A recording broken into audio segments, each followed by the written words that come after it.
La plateforme mobilisation emploi a été mise en place début avril, le 2 avril, exactement. L'idée de cette plateforme, qui est mobilisationemploi.gouv.fr, c'est de donner la possibilité à des secteurs dits essentiels aujourd'hui d'être en capacité de pouvoir déposer des offres et bien sûr d'avoir des demandeurs d'emploi ou pas d'ailleurs en face et de faciliter l'intermédiation entre les deux. Bien sûr, on a tout ce qui est sanitaire et social, qui est la première ligne et pour lequel j'y reviendrai par la suite, où on a des offres aujourd'hui qui sont à disposition sur l'ensemble du territoire de la région Nouvelle-Aquitaine, mais on a aussi l'agriculture.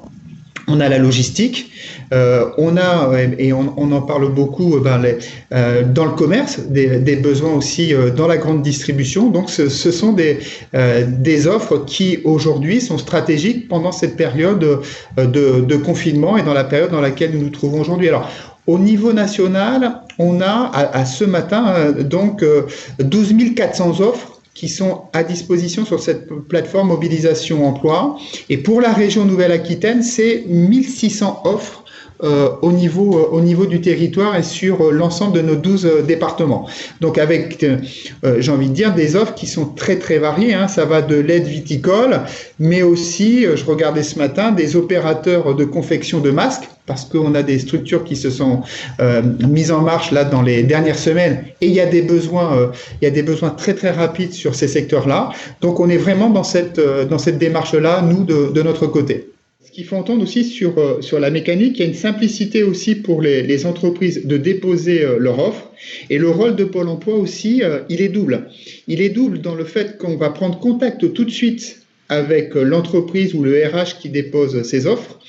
On va organiser aussi avec l'entreprise le fait de rencontrer ou pas le demandeur d'emploi pour cette embauche. Et quand je dis rencontrer, c'est une rencontre aujourd'hui où le téléphone ou la visio est privilégié pour ne pas faire se déplacer des demandeurs d'emploi. De plus, au niveau de Pôle emploi, on est dans une démarche où on va faire aussi une présélection de demandeurs d'emploi pour proposer aussi des demandeurs d'emploi qui sont tout de suite disponibles par rapport au secteur qui est recherché. Ça, c'est le premier point. Et le deuxième point qui est important aussi vis-à-vis des demandeurs d'emploi, cette fois, c'est de s'assurer aussi avec l'entreprise et de pouvoir en parler aux demandeurs d'emploi de toute la sécurité qui est mise en place d'un point de vue sanitaire pour exercer le métier pour lequel il y a une offre d'emploi au niveau de l'entreprise.